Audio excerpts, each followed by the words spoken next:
Oke, terima kasih kepada penjelasan Pak Mike. Oke, mungkin kita sudah siap untuk masuk di dalam pelajaran Akhlak dan Banjir Besar. Saya silakan kepada Pak Mike sekali lagi. Oke. Wah, saya coba atur sebentar ya.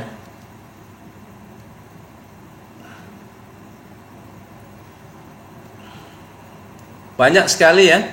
Ada berapa orang ini? 18 font. Wah, bagus. Apa namanya? Bagaimana, boleh jelas suara saya? Ya, cukup jelas Pak. Cukup jelas ya? Oke, nanti kalau ada masalah suara boleh bagi tahu ya. Pastor Silver boleh pimpin dalam doa sebelum kita mulai? Oke, mari kita berdoa bersama-sama. Ya Tuhan, Bapa kami yang berada di dalam kerajaan surga, terima kasih atas kesempatan dan waktu yang sangat indah ini untuk kami sekali lagi melihat segala kebenaran dari firman-Mu, agar itu menjadi pelita dan itu menjadi senjata buat kami untuk kami bekalkan semasa kami berada di dalam dunia ini. Ya Bapa, mohon daripada Alain dan tenaga guru yang telah Engkau pakai, kiranya Tuhan terus memberi hikmat dan bekerja di dalam dia bersama-sama agar boleh meneruskan segala kebenaran firman ini dan diterima dengan tepat oleh para pendengar. Ya Bapa, kami mau serahkan semua ini hanyalah ke dalam tangan-Mu, Tuhan Yesus Kristus yang menjadi juru selamat kami. Amin. Amin. Oke, jadi saya pun minta maaf kalau bahasa saya tak begitu jelas. Kalau ada kata-kata yang kurang difahami, silahkan bertanya. Dan kalau ada kata-kata saya yang keliru, yang salah, ya jangan salahkan saya, salahkan Pastor Silver, sebab dia tak mengajar bahasa dengan baik kepada saya. Oke, saya akan presentasi sekarang. Dalam Kejadian 6 ayat 7 sampai 8, saya baca saja ya. Berfirmanlah Tuhan, aku akan menghapuskan manusia yang telah kuciptakan itu dari muka bumi, baik manusia maupun hewan dan binatang-binatang melata atau merayap ya, macam komodo, ular, dan burung-burung di udara, sebab aku menyesal bahwa aku telah menjadikan mereka. Tetapi Nuh mendapat kasih kurnia di mata Tuhan. Oke. Ya, jadi ini asas ayat yang akan kita lanjutkan dengan pembahasan selanjutnya. Nah, di ayat yang sudah kita baca di sini penting sekali untuk kita memahami apa yang dikatakan di sana, yaitu Nuh mendapat kasih kurnia Tuhan, ya. Nuh mendapat kasih kurnia Tuhan. Oke. Perhatikan ayat 8 itu. Ayat 8 itu berkata, tetapi Nuh mendapat kasih kurnia di mata Tuhan. Nah, kita ingin membahas sedikit mengenai erti daripada Nuh mendapatkan kasih kurnia. Nah, kasih kurnia itu artinya adalah pemberian yang amat besar kepada orang yang tak layak menerimanya. Jadi ini adalah kasih kurnia. Contoh, misalnya contoh ya. Anak saya misalnya dia mau pinjam kereta. Lalu saya cakap, kamu masih kecil, tak boleh bawa kereta.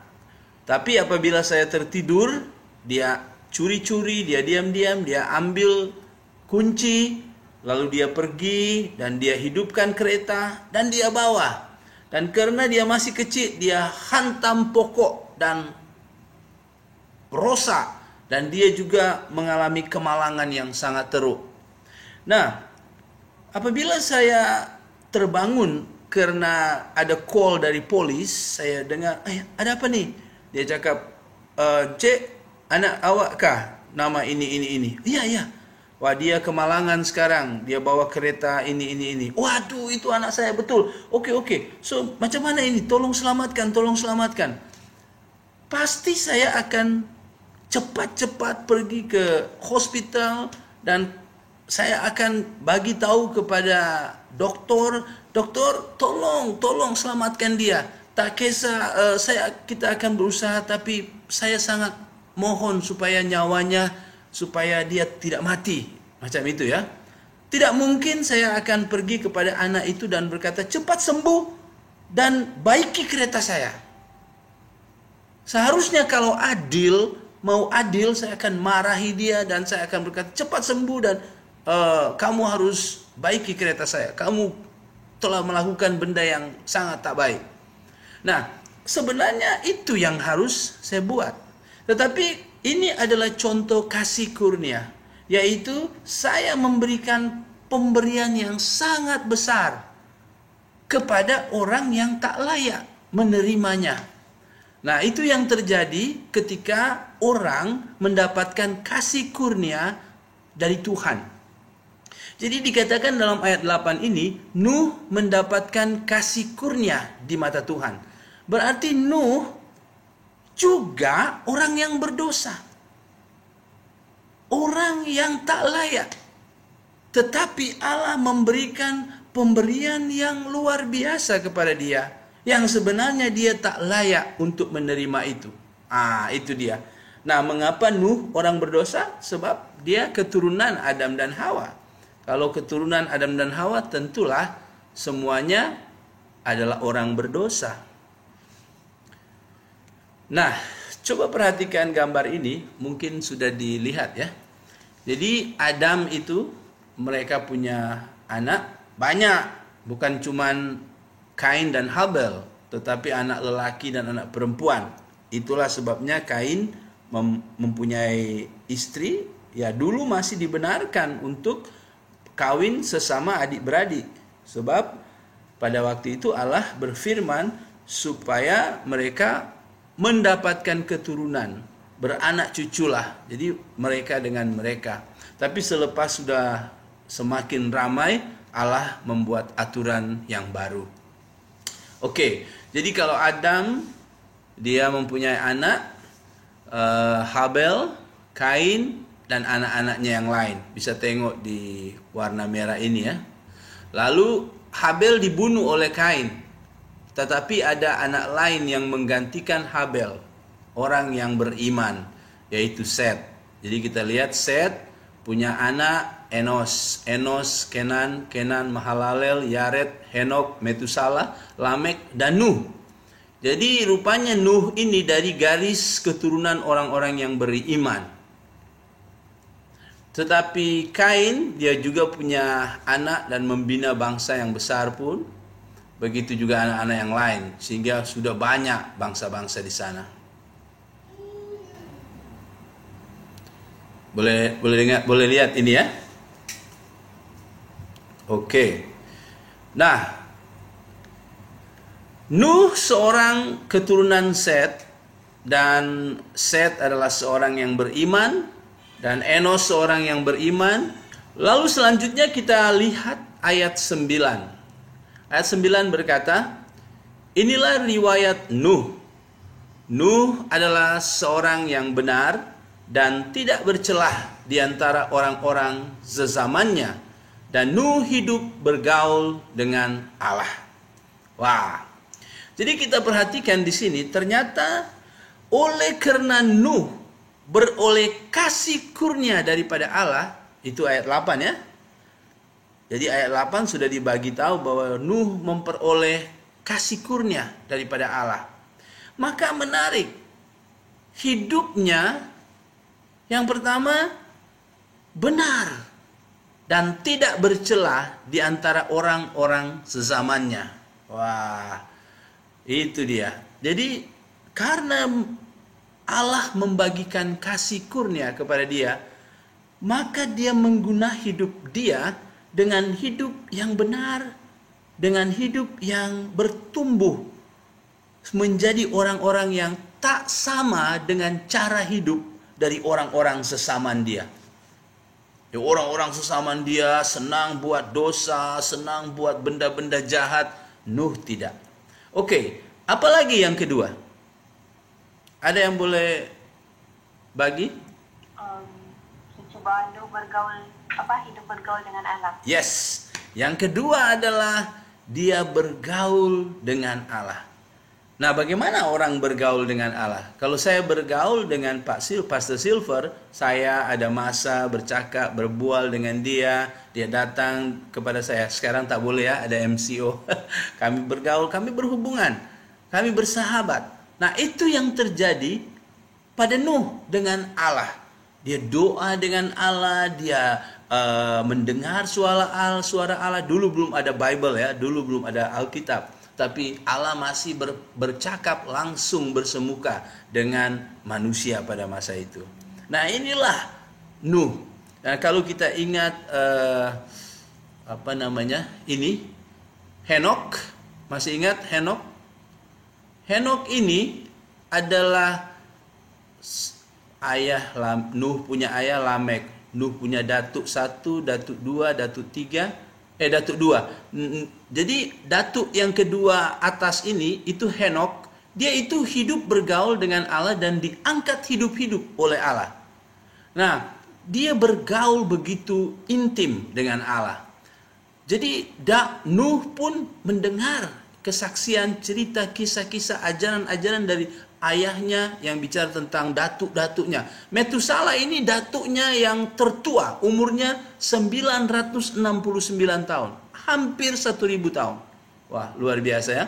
Nah, ini berkat bagi anak cucu dari orang-orang yang mengenal Allah. Nah, itu membuat Nuh bergaul dengan Allah. Oke. Nah, sekarang kita lanjut lagi dengan membaca pada bab 6 ayat 10 sampai 22. Boleh Pastor Silver membacakan itu untuk kita? Saya akan baca dalam ayat yang ke-10 Ya. dan 22.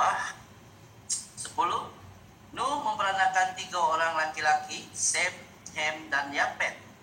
Adapun bumi itu telah rusak di hadapan Allah dan penuh dengan kekerasan. Betul ya? Ya. Allah menilik bumi itu dan sungguhlah rusak benar, sebab semua manusia menjalankan hidup yang rusak di bumi. Berfirmanlah Allah kepada Nuh, aku telah memutus untuk akhiri hidup segala makhluk, sebab bumi telah penuh dengan kekerasan oleh mereka. Jadi aku akan memusnahkan mereka bersama-sama dengan bumi. Buatlah bagimu sebuah batra dari kayu gofir. Batra itu harus kau buat berpetak-petak dan harus kau tutup dengan hal dari luar dan dari dalam. Beginilah engkau harus membuat batra itu 300 hasta panjangnya, 50 hasta lebarnya, dan 30 hasta tingginya. Buatlah atap pada batra itu dan selesaikanlah batra itu sampai sehasta dari atas dan pasanglah pintunya pada lambungnya. Buatlah batra itu bertingkat bawah, tengah, dan atas. Sebab sesungguhnya aku akan mendatangkan air bah meliputi bumi untuk memusnahkan segala yang hidup dan bernyawa di kolong langit. Segala yang ada di bumi akan mati binasa, tetapi dengan engkau aku akan mengadakan perjanjian dan engkau akan masuk ke dalam batra itu, engkau bersama-sama dengan anak-anakmu dan istri-istrimu dan istri anak-anakmu, dan dari segala yang hidup, dari segala makhluk, dari semuanya haruslah engkau bawa satu pasang ke dalam batra itu, supaya terpelihara hidupnya bersama-sama dengan engkau. Jantan dan betina harus kau bawa dari segala jenis burung dan dari segala jenis hewan, dari segala jenis binatang melata di bumi, di muka bumi, dari semuanya itu harus datang satu pasang kepadamu, supaya terpelihara hidupnya. Ayat yang terakhir, dan engkau bawalah bagimu segala apa yang datang dapat dimakan, kumpulkanlah itu padamu untuk menjadi makanan bagimu dan bagi mereka. Lalu Nuh melakukan semuanya itu tepat seperti yang diperintahkan Allah kepadanya, demikianlah dilakukannya. Ya, oke. Terima kasih. Nah, selepas kita membaca secara cepat ya, kita tak ada masa untuk lebih fokus dan dalam-dalam, tetapi ya ini cukup, nanti kita akan melanjutkan. Perhatikan di sini, apa sahaja yang dapat kita pelajari apabila kita membaca ayat-ayat yang sudah kita bacakan tadi. Nah, mungkin satu orang saja boleh mewakili kita semua. Apabila kamu membaca ayat-ayat tadi, kira-kira apa yang kamu nampak di sana? Ya. Pastor, saya coba. Ya, oke. Apa yang saya dapat pelajari, Ya. Tuhan memberi arahan kepada Nuh dengan sangat teliti, Oke. dengan sangat details. Ya. Oke, bagus sekali. Ya, betul sekali. Jadi tidak sembarangan saja, tetapi dia memberi arahan dengan detail. Bagus. Oke, saya ada tulis ini. Yang pertama sekali saya lihat bahwa Allah panjang sabar. Panjang sekali sabar, tetapi ada had atau ada batas kesabarannya itu.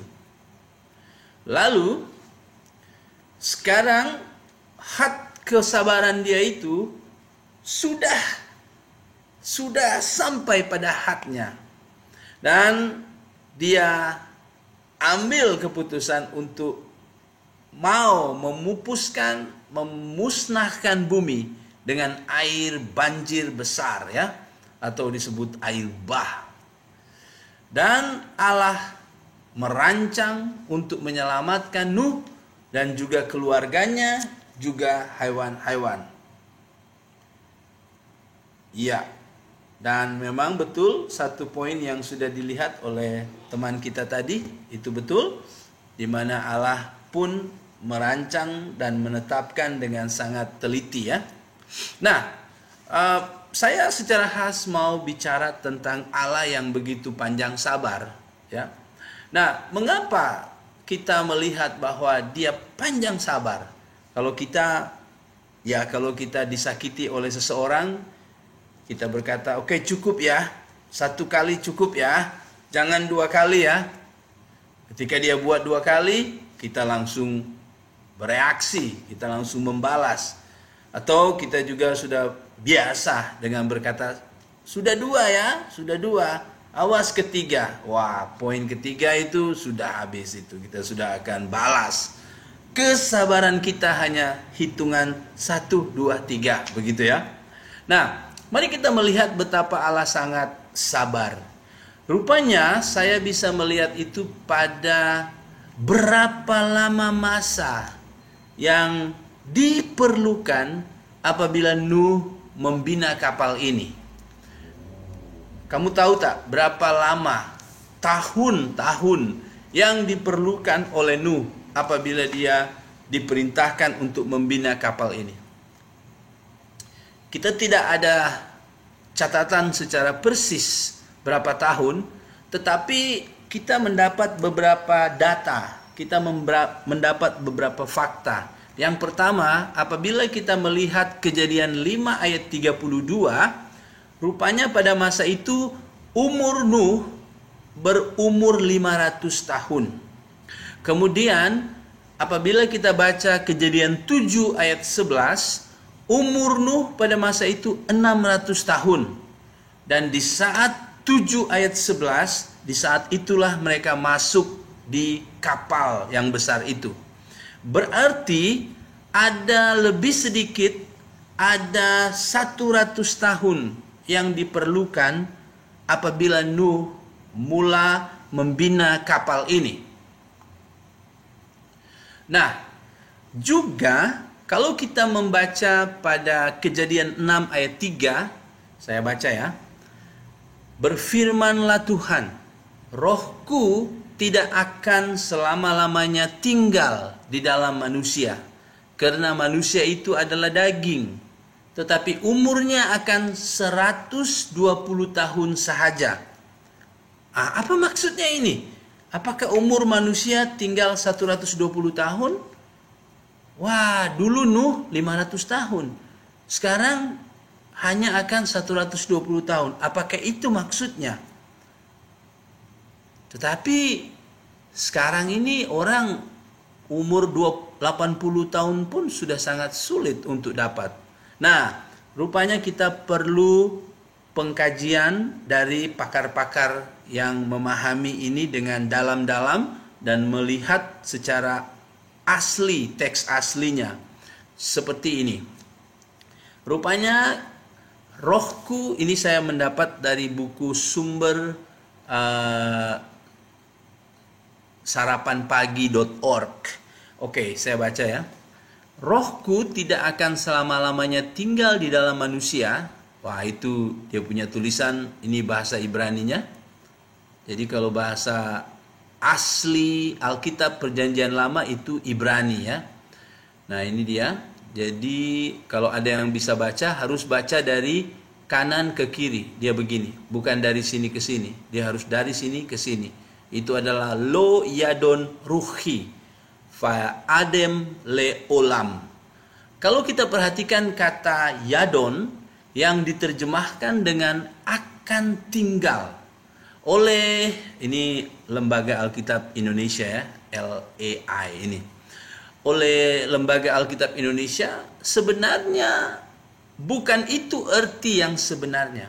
Kata yadon itu berasal dari kata din, yang berarti menghakimi atau bertindak sebagai hakim atau melaksanakan penghukuman. Bisa kita bandingkan dengan Kejadian 15 ayat 14, yaitu menghukum dan memberikan keadilan dan lain-lain. Kemudian ketika kita membaca lagi informasi selanjutnya dari sarapanpagi.org, dia berkata begini, agaknya ada kesalahan dalam penerjemahan Lembaga Alkitab Indonesia untuk ayat ini, yaitu umurnya akan 120 tahun sahaja. Nah, sebenarnya Fehayu Yamaf Me'a Ye Esrim Syanah, secara harafiah ayat ini berarti dan mereka akan menjadi hari-harinya 120 tahun. Diperkirakan bahwa ungkapan ini tak berhubungan dengan usia seorang manusia yang harus dia tempuh selama hidupnya. Tak.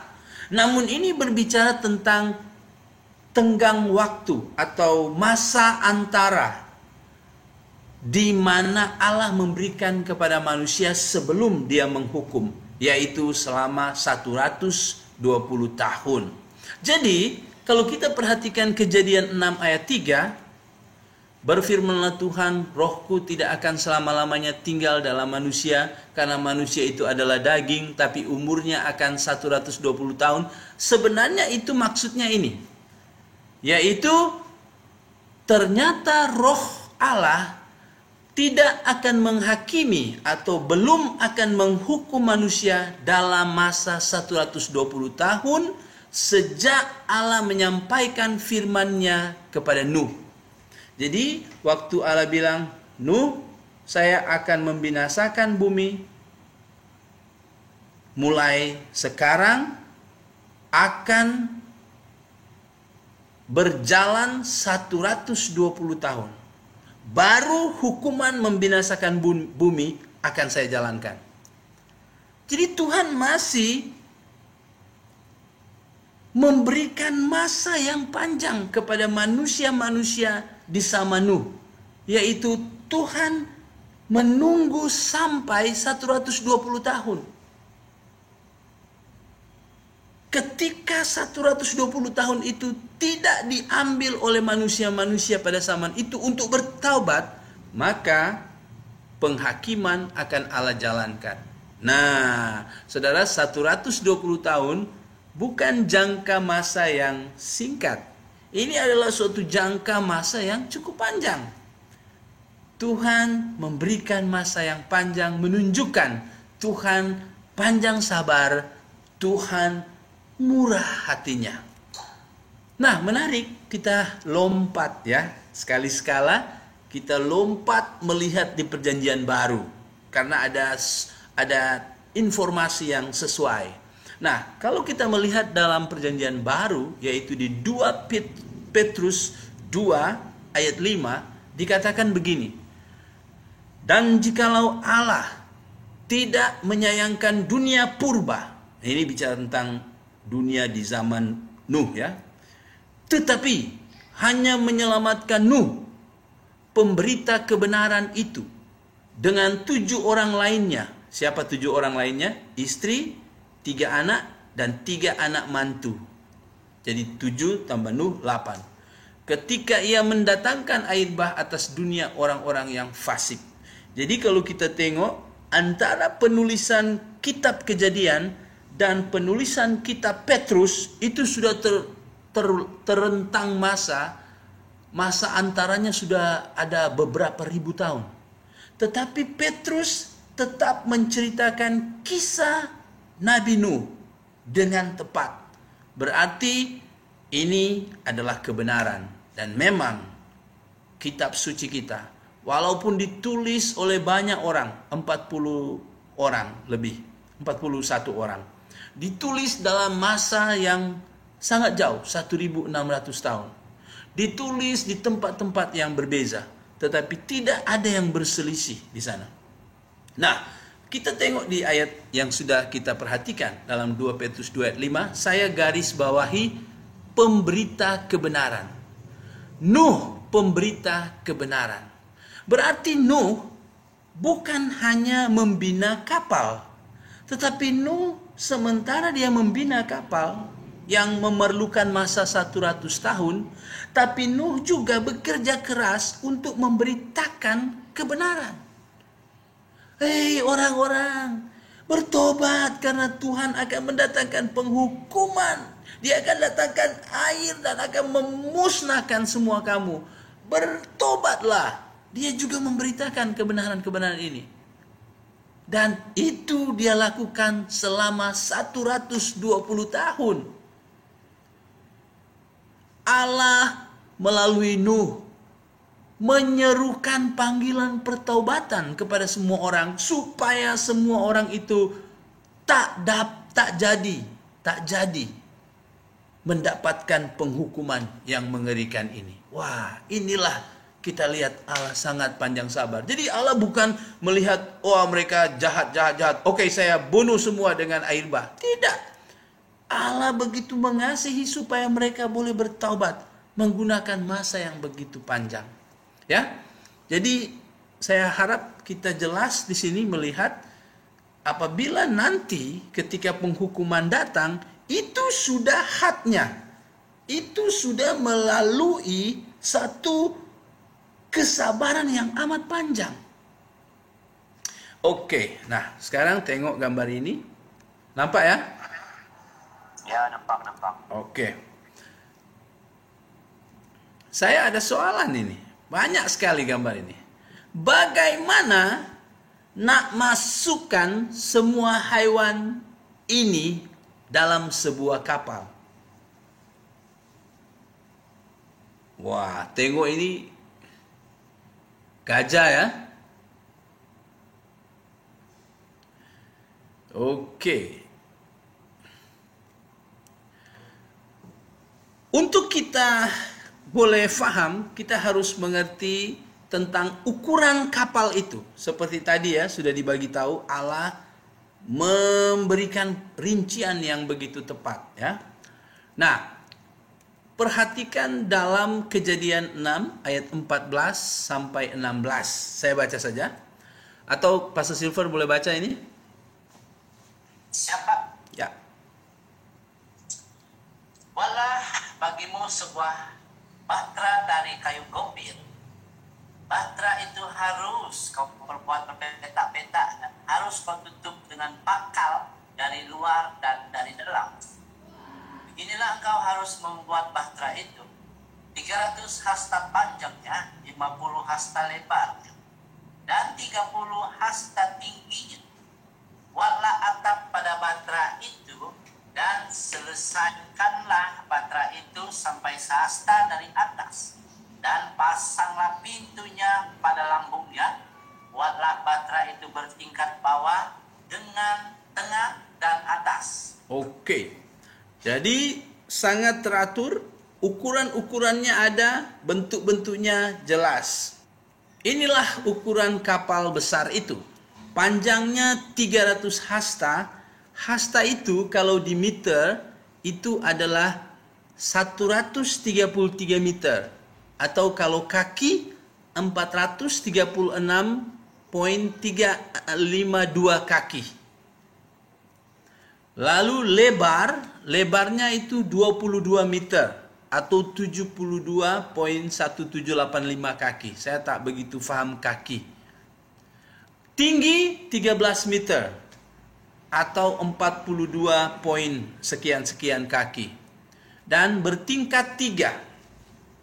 Nah, bisa tak binatang-binatang, semua binatang masuk dalam kapal besar itu? Mampu tak menampung segala jenis haiwan ini? Oke, lihat ini kapal. Tingginya 13 meter. 3 tingkat. Lebar 22 meter. Nah, kalau kita bandingkan kapal ini dengan padang bola sepak, ini padang bola sepak. Jadi dia lebih besar daripada padang bola sepak. Jadi kalau padang bola sepak hanya sampai di sini, kalau kapal besar itu dia lewat. Sebab dia 133 meter. Oke? Jadi besar kapal ini. Perhatikan perhitungan digital. Secara digital orang memperhatikan ini karena ada 3 tingkat. 1, 2, 3. Dan ada atap. Dan ada berpetak-petak kotak-kotak ya. Jadi ini ada 1.396.000 kubik feet. Dan ada 14.000 ton kemampuannya ya. Jadi jika memasukkan haiwan yang remaja ya, yang remaja, yang teenager, bukan yang besar-besar yang sudah besar-besar sekali, maka para pakar memperhitungkan bahwa logik atau masuk akal semua jenis haiwan boleh masuk dalam kapal itu. Jadi ini perhitungannya. Jadi nampak di sini gambarnya.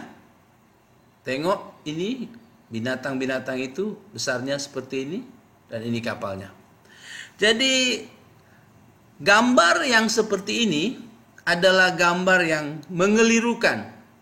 Tetapi ramai guru-guru sekolah Ahad mengguna gambar ini sehingga anak-anak sekolah minggu selepas besar mereka selalu di dalam hati mereka berpikir bahwa cerita Nabi Nuh itu cerita yang tak betul. Karena tak masuk akal. Mengapa? Karena masih kecil mereka berpikir tentang cerita macam ini. Sebenarnya tidak seperti ini. Ya? Ini gambar yang tak benar. Dan saya ingin kita melihat penemuan arkeologi. Ini arkeologi ini adalah penemuan-penemuan benda-benda lampau kuno, antik. Jadi ini beberapa gambar sisa daripada kapal ini. Jadi mereka mengukurnya. Dan ini ada di daerah Turki. Dan itu kita tahu Turki memang tempat agama lain yang memang menghadkan juga. Dan itu dia terdampar di Gunung Ararat. Dan gunung itu adalah gunung ais yang tertutup oleh ais sehingga ya itu membuat awet ya walaupun sudah beribu-ribu tahun ya. Oke. Kita melihat bahwa Allah itu seperti yang sudah disampaikan oleh teman kita tadi ya, dalam memberi petunjuk pada Allah apabila membina kapal, dia memberi petunjuk yang sangat clear. Dan puji Tuhan kita melihat bahwa Nuh dia mengikut arahan dengan tepat seperti apa yang Allah bagi tahu kepada dia. Nah, ini mungkin mengingatkan kita tentang persembahan daripada Habel dan Kain. Allah hanya akan menerima yang sesuai dengan yang dia beri arahan. Dan memang Nuh telah mendengarkan arahan Allah dan dia mengikuti dan dengan tepat dan benar. Nah, luar biasa saudara-saudara, pada abad 20 ini, tahun 2000-an, mereka menemukan, para pakar kapal menemukan bahwa ukuran yang ada pada kapal Nabi Nuh itu adalah ukuran yang paling hebat, paling kuat, paling sesuai dalam menghadapi gelombang lautan yang paling besar. Jadi Allah sudah memperlihatkan hikmat dia yang luar biasa dalam dunia perkapalan, ya. Luar biasa. Allah sudah beritahu itu kepada Nuh pada masa yang masih awal lagi. Dan manusia baru tahu pada tahun 2000-an. Oke, kapal yang sudah kita lihat ini sangat istimewa tahu. Mengapa? Karena hanya terdapat satu pintu sahaja pada lambungnya. Wah, coba kamu pikir ya, kalau tertinggal sesuatu di sini ya. Lalu Nuh mau ambil sesuatu di sini, dia harus keluar, pintunya dia masuk, ambil, lalu balik lagi. Tapi kalau ada pintu lain di sini, pintu lain di sini, pintu lain di sini, wah, mungkin lebih senang. Tetapi Allah tidak memerintahkan untuk Nuh membina banyak pintu. Allah secara khas meminta Nuh hanya membuat satu pintu sahaja. Wah. Jadi ada hanya satu saja jalan masuk kepada bahtera itu. Tak ada dua jalan untuk masuk bahtera itu. Untuk masuk di kapal besar itu tak ada dua jalan, hanya ada satu jalan.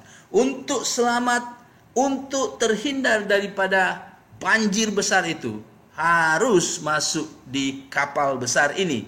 Tetapi hanya harus melewati satu pintu sahaja.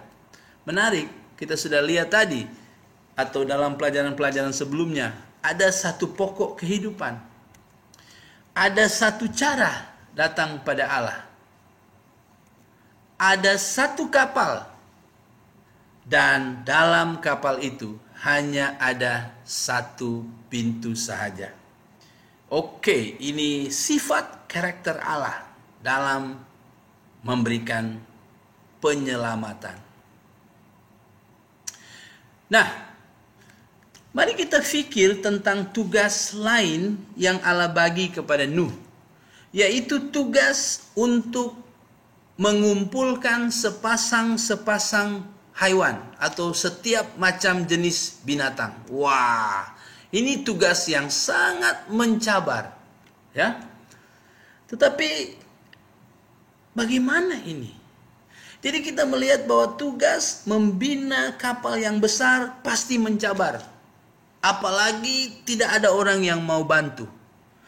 Tapi tugas yang lain yang tak kalah mencabar, yaitu mendapatkan sepasang-sepasang haiwan. Semua jenis haiwan. Itu pun sangat berat. Jadi tugas membina kapal ini tidak ditolong oleh orang lain. Bahkan mereka mengejek, ini orang gila. Masa membina perahu besar di gunung, di bukit? Pergilah kamu di pantai. Waduh. Dan ingat, boleh bayangkan penderitaan istri dan anak-anak Nuh. Kamu punya suami gila ya. Sam, Ham, Japhet, bapak kamu betul-betul gila lah. Kamu mau tolong dia kah? Wah, pasti istri dan anak-anak pun mengalami cabaran. Orang ramai tak mau tolong. Tapi juga Nuh harus mencari hewan-hewan sepasang. Bagaimana mau mencari semua hewan yang berbeza jantina? Apalagi harus hewan yang berpasangan jantina.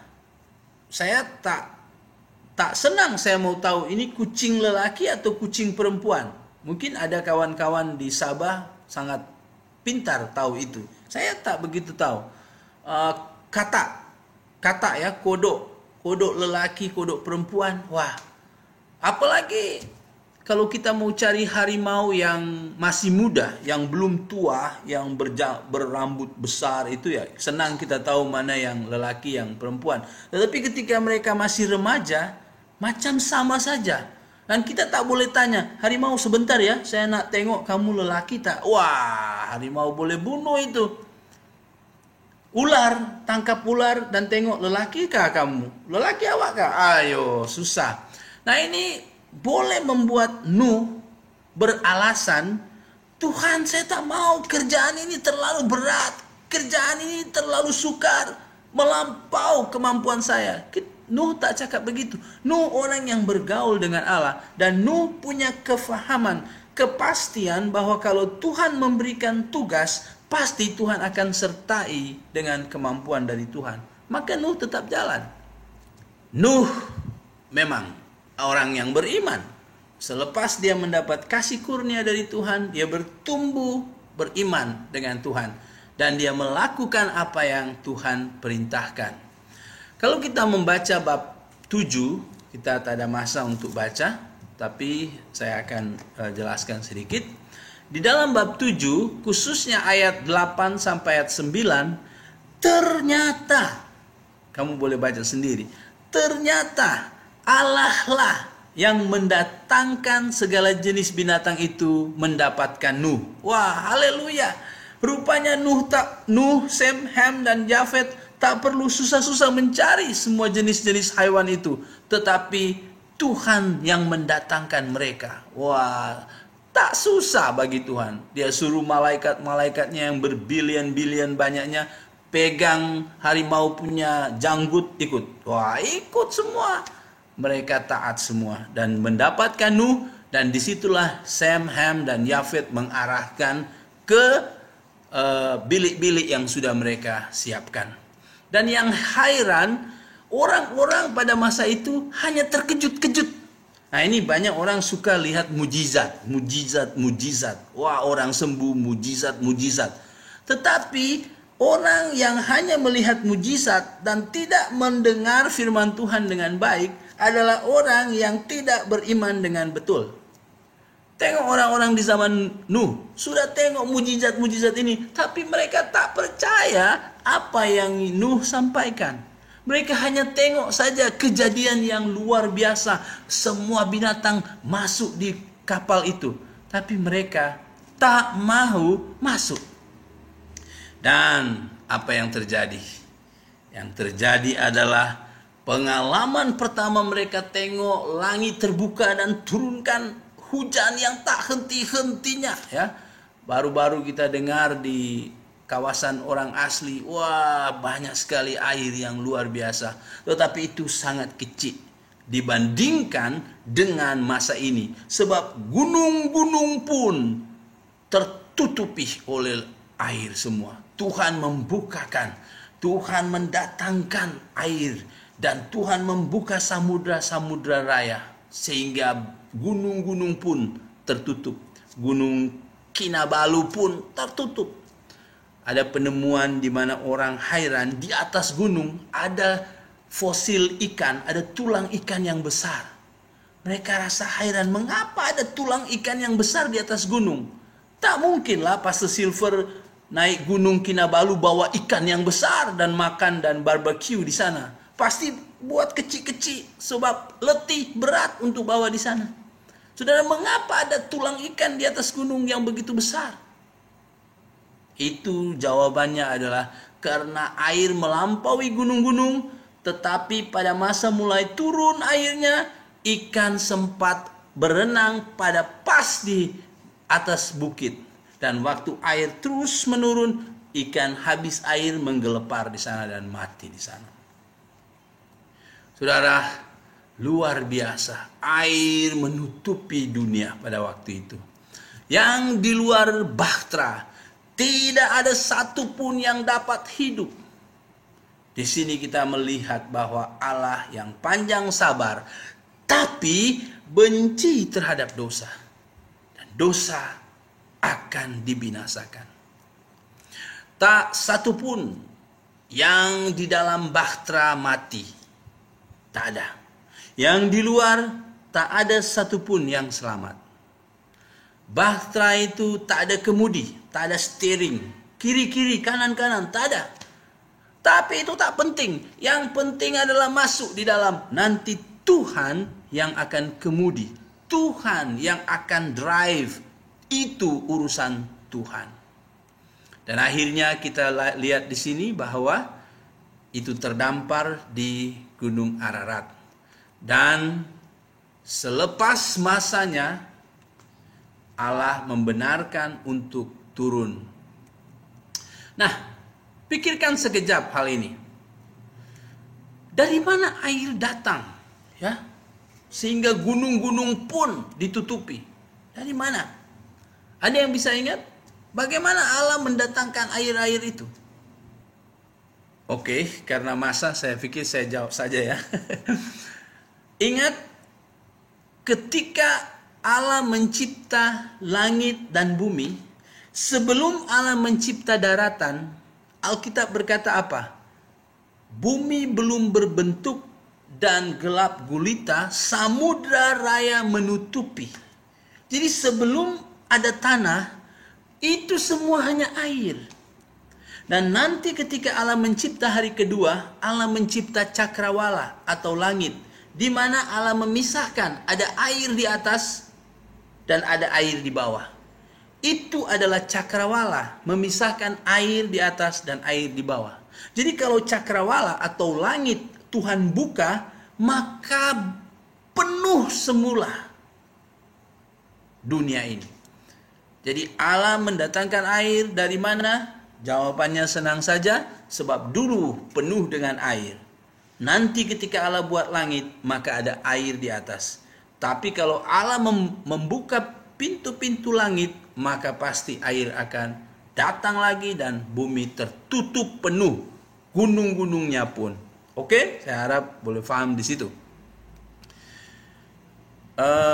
Selanjutnya kita melihat di sini bahwa Nuh selepas keluar dari bahtera itu, mereka mempersembahkan persembahan darah. Ya, ini adalah ciri daripada persembahan orang-orang beriman. Mengapa? Di situ mereka belajar, mereka diingatkan lagi bahwa mereka orang berdosa, tetapi ada pengganti yang tak bersalah, yang tak bercacat, yang harus mati demi mereka. Di sini Allah ingin terus mengajarkan kepada orang-orangnya, Nuh dan keluarganya, dan Allah mencatat ini supaya itu Pak Mike, ya, boleh dengar? boleh? Oke. Masih boleh dengar, Mas? Masih boleh dengar? Masih boleh dengar? Ya, ya, saya pun boleh dengar. Oke. Cornelia, Dapat dipaling nggak? Cornelia, dengar kok, Kak? Halo? Iya. Halo. Oke Pak, boleh? Oke. Ya. Teman-teman, kita tadi sampai di mana ya? Oke. Saya minta respons. Halo semuanya. Halo. Oke ya. Halo, boleh dengar. Boleh dengar ya? Oke. Boleh. Oke. Jadi Dengar, Pak. kalau tak silap kita sampai di Nuh mempersembahkan korban ya? Ya, betul. Oke. Ya, jadi kita lihat di sini bahwa ini sama cara di mana Habel membuat persembahan. Mungkin yang lain sila mute semuanya. Semua audio bisa di mute. Ya. Ada 2 screen keluar. Oh, apa yang keluar? Oh, Ya. Oke, saya atur dulu ya. Sorry. Ini bagaimana?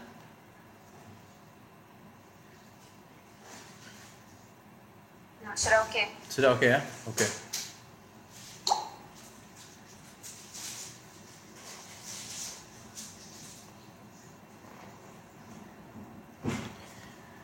Ya, jadi mari kita imbas semula bahwa Kain dan Habel diterima persembahannya karena dia mempersembahkan seturut yang Tuhan perintahkan. Mengapa seperti itu? Sebab dikatakan dalam surat Ibrani, karena iman Habel mempersembahkan persembahan yang lebih baik. Jadi karena iman itu muncul dari pendengaran. Jadi berarti dia dengar apa yang patut dilakukan apabila mempersembahkan. Tuhan nak supaya mereka sentiasa sadar mereka sebenarnya orang berdosa yang harus mati, mengalami kematian yang macam haiwan itu. Tetapi karena kasih kurnia, maka Allah akan menggantikan mereka. Jadi harus ada kematian yang tak berdosa. Jadi dosa harus dibayar oleh darah kematian. Nah, memang binatang-binatang ini tidak bisa membayar dosa mereka, tetapi iman mereka, iman yang percaya bahwa mereka orang berdosa, bahwa Allah menjanjikan penyelamat. Ingat Kejadian 3 ayat 15. Ada keturunan perempuan yang akan menghancurkan kepala ular. Dan keturunan perempuan itu bagaikan domba ini, melambangkan domba ini, haiwan ini yang tak bersalah tetapi harus mati.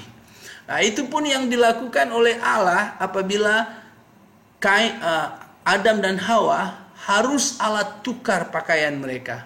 Awalnya mereka membuat pakaian dari kulit pokok daun ara, tetapi Allah tak menerima itu. Dan saat ini kita lihat hal yang sama berlaku pula, yaitu Nuh pun adalah orang yang beriman. Dia mempersembahkan haiwan ini. Dan pada saat itu Allah menerima persembahan itu dan Allah membuat satu perjanjian. Perjanjian pelangi. Pelangi ya, itu bisa kamu baca pada Kejadian 9 ayat 8 sampai ayatnya yang ke-17. Busur Allah. Di sini juga disampaikan di namanya pelangi ya. Nah, jadi pelangi ini adalah satu janji yang indah ya, janji yang manis di mana Allah tidak lagi akan membinasakan dunia dengan cara air bah macam ini. Jadi, kalau kita nampak pelangi, kita bergembira sebab kita ingat kisah ini. Jangan pula jadi takut. Ada macam-macam ajaran dari nenek-nenek tua dulu. Oh, jangan tunjuk pelangi. Kalau kamu tunjuk pelangi nanti jarimu menjadi apalah. Oh, pelangi itu roh-roh datang turun mandi di satu sungai. Wah, ajaran-ajaran yang mengelirukan. Sesungguhnya pelangi adalah satu perjanjian Allah. Bahwa Allah tidak akan mendatangkan air yang boleh tutupi dengan gunung-gunung sekalipun. Sampai sekarang, mulai dari zaman Nuh sampai sekarang, tidak pernah lagi benda macam ini terjadi. Oh, bagaimana dengan tsunami? Aduh, tsunami itu kecil sekali. Tsunami itu hanya terjadi macam di Aceh, di Thailand, kecil-kecil.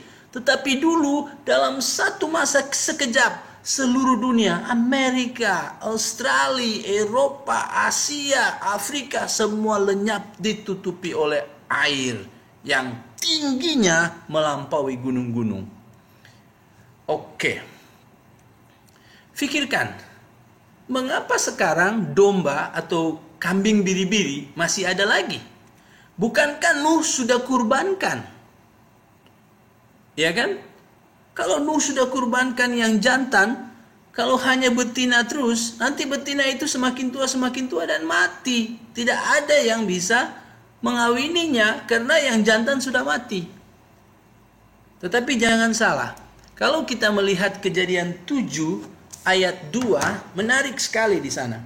Saya baca ya.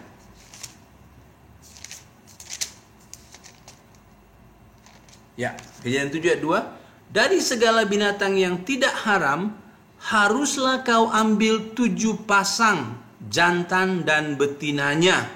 Tetapi dari binatang yang haram 1 pasang jantan dan betinanya. Jadi di bab 7 ayat 2 dikatakan yang tidak haram, ini domba. Bukan cuma 1 pasang, tapi harus 7 pasang. Jadi kalau mereka ada 7 pasang, berarti ada 7 lelaki, ada 7 perempuan. Ketika Nuh mempersembahkan 1 atau 2 yang lelaki, maka masih ada 5.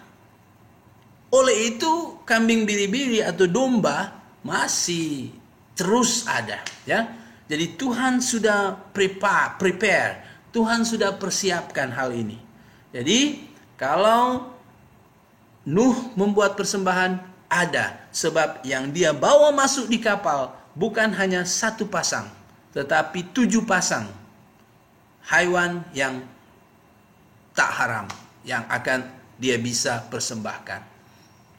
Oke, malam ini kita sudah melihat pembelajaran kita. Sebenarnya kita sudah sampai di sini. Saya perlihatkan. Jadi kalian sudah melihat tentang Allah, sifat-sifatnya, Allah Bapa, Allah Anak, Allah Roh Kudus, Tritunggal. Kalian juga sudah melihat penciptaan dunia roh, malaikat, iblis, dan roh-roh.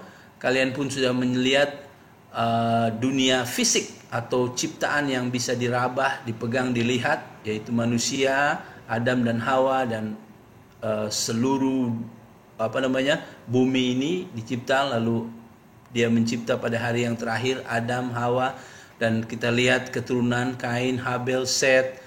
Lalu kita sekarang sudah sampai di sini, yaitu Nuh, Sem, Ham, dan Yafet. Jadi sebenarnya satu penggalan peristiwa yang sangat besar. Kamu sudah melaluinya, tapi ingat masih akan melanjutkannya. Jadi pada pelajaran-pelajaran selanjutnya Pastor Silver akan melanjutkan. Oke.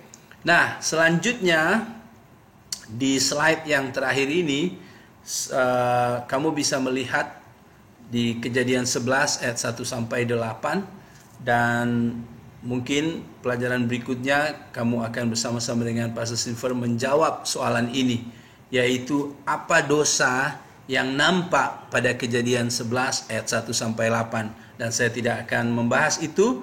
Ini sesuatu yang sangat menarik, oleh itu ikuti pelajaran berikutnya sebab kita akan menjawab hal ini. Nanti Pastor Silver akan menjelaskan hal ini. Oke, saya sampai di sini, tetapi saya gembira kalau ada respons balik atau ada soalan dari kalian khas pelajaran yang kita sudah lalui. Jadi kalau ada soalan-soalan yang mungkin terkait pada pelajaran esok, lusa, itu saya tidak akan menjawab itu. Sebab itu nanti akan dijawab ketika kita belajar pelajaran itu. Tetapi khusus mengenai pelajaran yang sudah kita pelajari malam ini, yaitu tentang Nuh, kita boleh saling bertanya jawab tentang hal itu. Oke, silakan. Soalan saya pada malam ini, dari manakah datangnya tuh ombak ya, Pak? Apa? Oh, macam air, macam mana datangnya tuh, macam ya yang air yang ya macam tsunami itu, macam mana datangnya? Oke. Ya. Tak bagus like. Ya, saya ingin pastikan soalannya adalah mengenai gelombangnya yang besar-besar atau airnya yang sangat banyak datang sehingga bisa menutupi gunung-gunung. Itu soalannya yang mana? Dua-dua itu atau satu saja? Dua-dua lah. Oke. Ya, jadi kalau tentang air itu datang dari mana? Masih ingat hari pertama kita lihat bahwa seluruhnya air. Coba kita baca ayat itu ya, Kejadian bab 1 ya.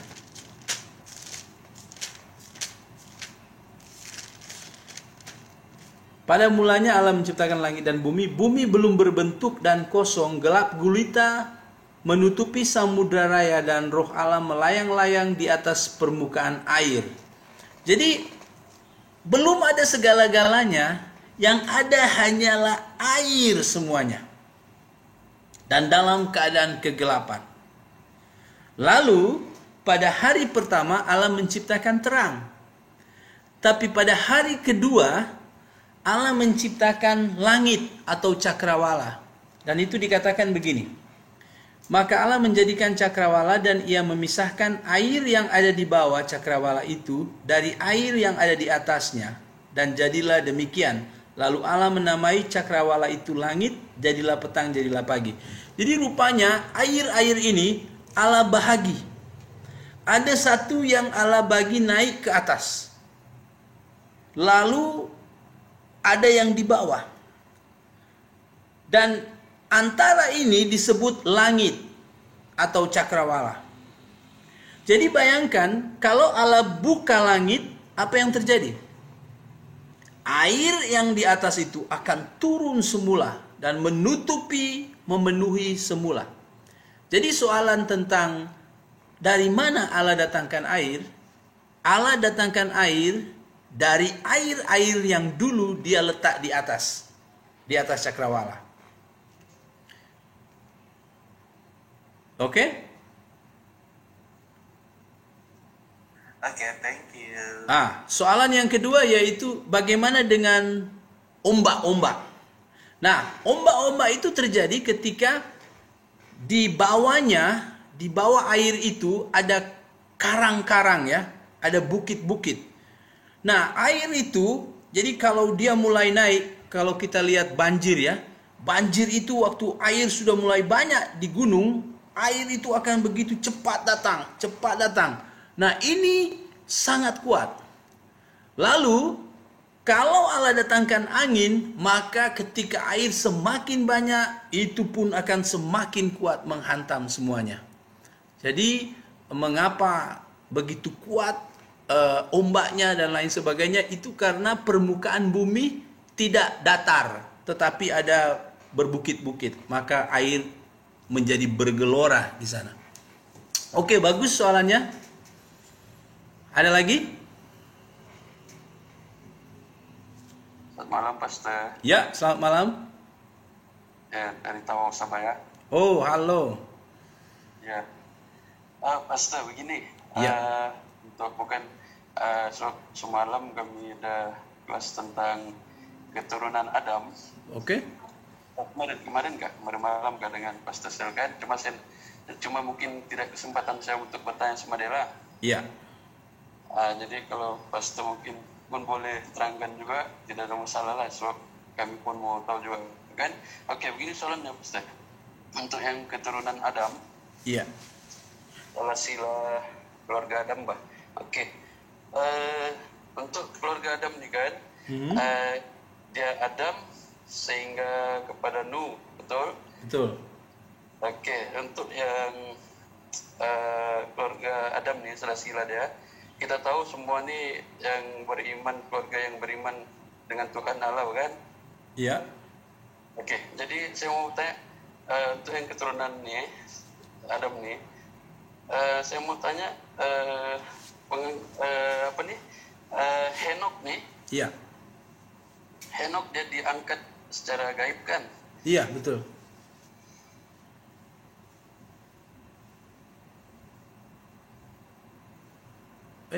Putus. Halo? Halo? Ya. Lanjut? Ya. Henok hidup selama 365 tahun. Iya. Hidup akrab dengan Allah. Kan kita tahu dia hidup dengan Allah. Iya. Dia bilang oleh Allah bah, dengan gaib kan? Betul. Jadi saya mau tanya, yang keturunan Adam nih dari Set hingga kepada Nuh, mereka diangkat secara gaib ataupun tidak? Hanya Henok yang diangkat secara gaib. Di situ yang saya mau tanya, kenapa? Oh, kenapa?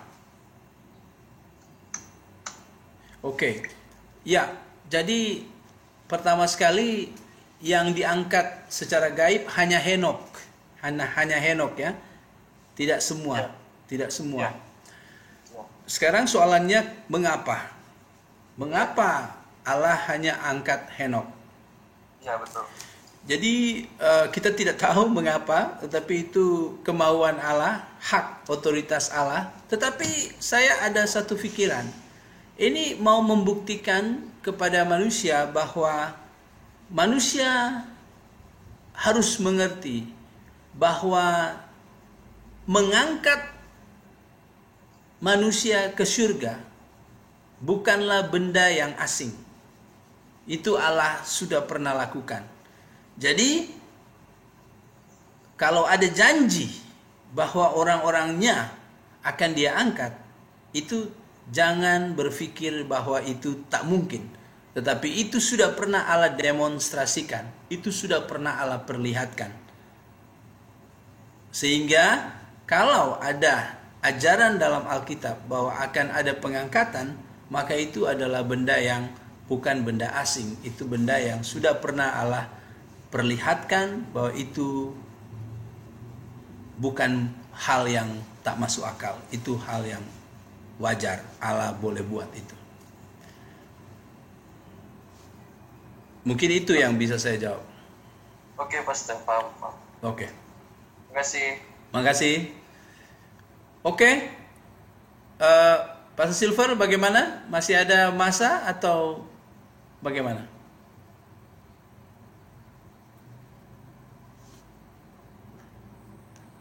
Mungkin saya kasih kesempatan satu lagi.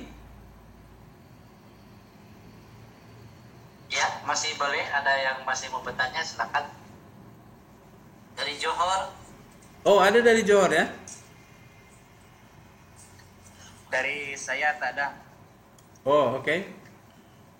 semua jelas. Cukup jelas ya? Ya, Ya, dari Johor pun ada, Pak. Oh, wah. Dari Sarawak ada tak? Dari Greek, bagaimana? Ada persoalan dari Greek? Oh,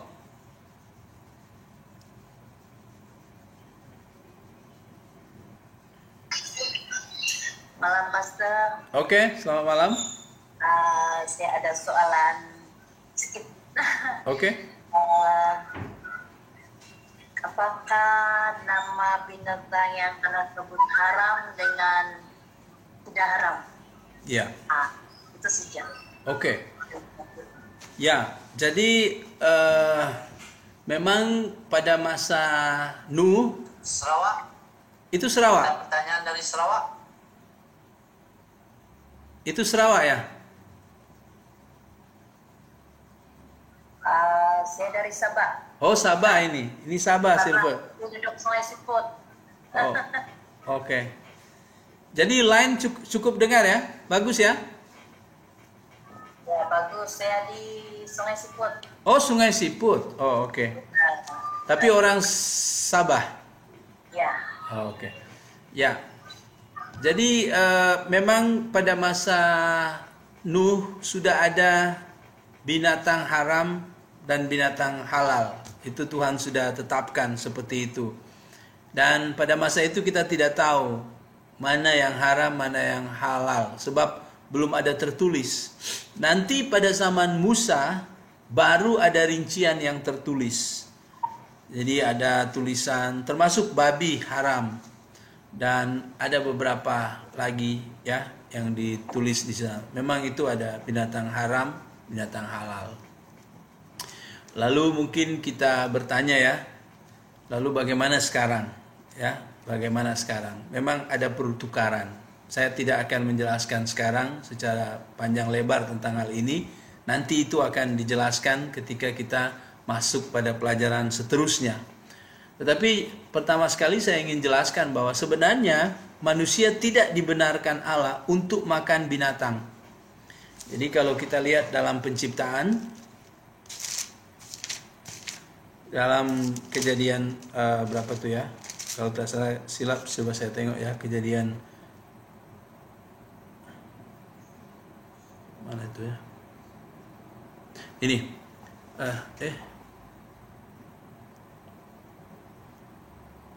ya, dalam Kejadian bab 1 mungkin bisa catat, bab Kejadian 1 ayat 29.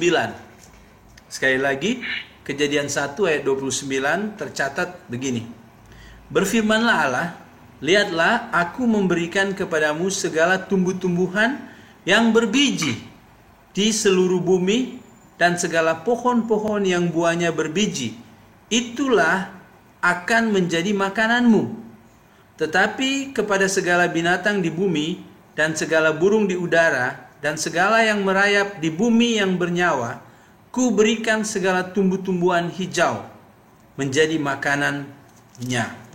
Jadi pada saat belum jatuh dalam dosa, makanan manusia adalah tumbuh-tumbuhan dan buah-buah yang berbiji. Tidak makan ikan, tidak makan ayam, apalagi babi. Tidak ada makan namanya carnivore. Semua vegetarian. Binatang pun tidak. Kucing makan tikus, tidak. Binatang-binatang pun diberikan makanan tumbuh-tumbuhan hijau. Tidak ada ketakutan mau dimakan, tidak ada. Jadi kita melihat di sini satu pertukaran. Jadi ketika manusia jatuh dalam dosa, Tuhan membenarkan mereka untuk makan daging binatang. Tapi Tuhan menghadkan, Tuhan memberikan beberapa aturan. Ini boleh dimakan, ini tidak. Nah, di sini kita belajar bahwa rupanya ada perubahan. Ada perubahan. Nanti kita akan lihat, adakah makanan-makanan haram yang Tuhan tetapkan itu memang tak boleh dimakan setelah zaman sekarang. Ada pertukaran di sana. Mungkin itu saja yang bisa saya jawab. Boleh? Ya, boleh. Terima kasih, Pastor. Oke. Bagus soalnya. Wah, soal-soalnya bagus-bagus ini. Pastor Sifel, kita kasih satu lagi peluang ya. Ya, boleh. Oke. Satu lagi sebelum kita berakhir malam ini. Saya sangat bergembira boleh melayani Tuhan melalui menyampaikan pelajaran ini pada peluang ini. Kepada ramai orang ya. Oke, satu lagi silakan.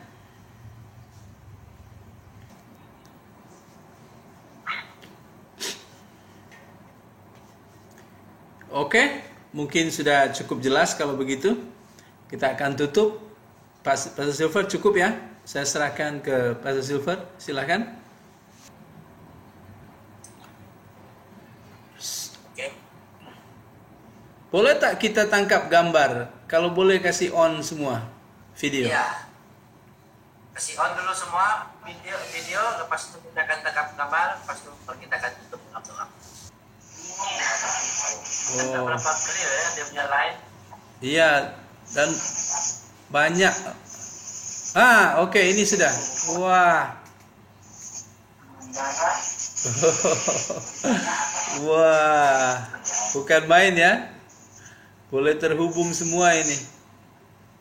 Kita punya line masalah lah ini. Ya?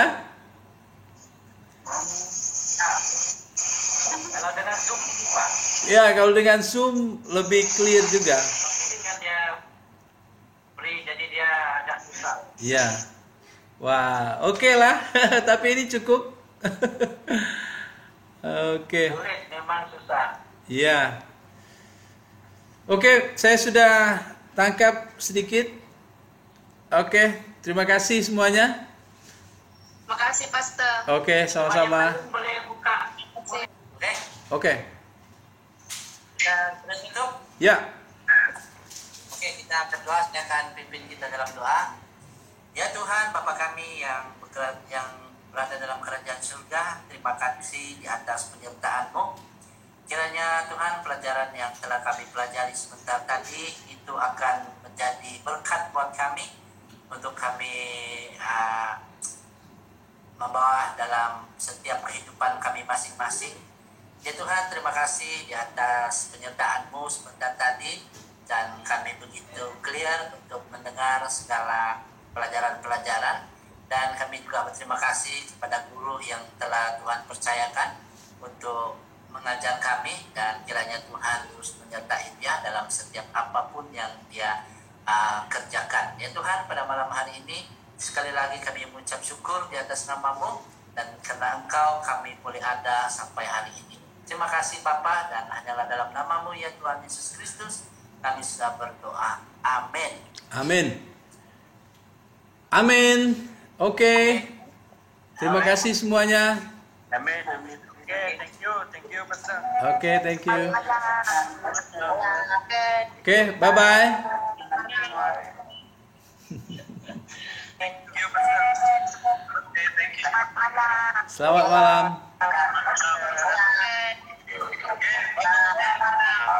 Selamat malam. Selamat malam semuanya.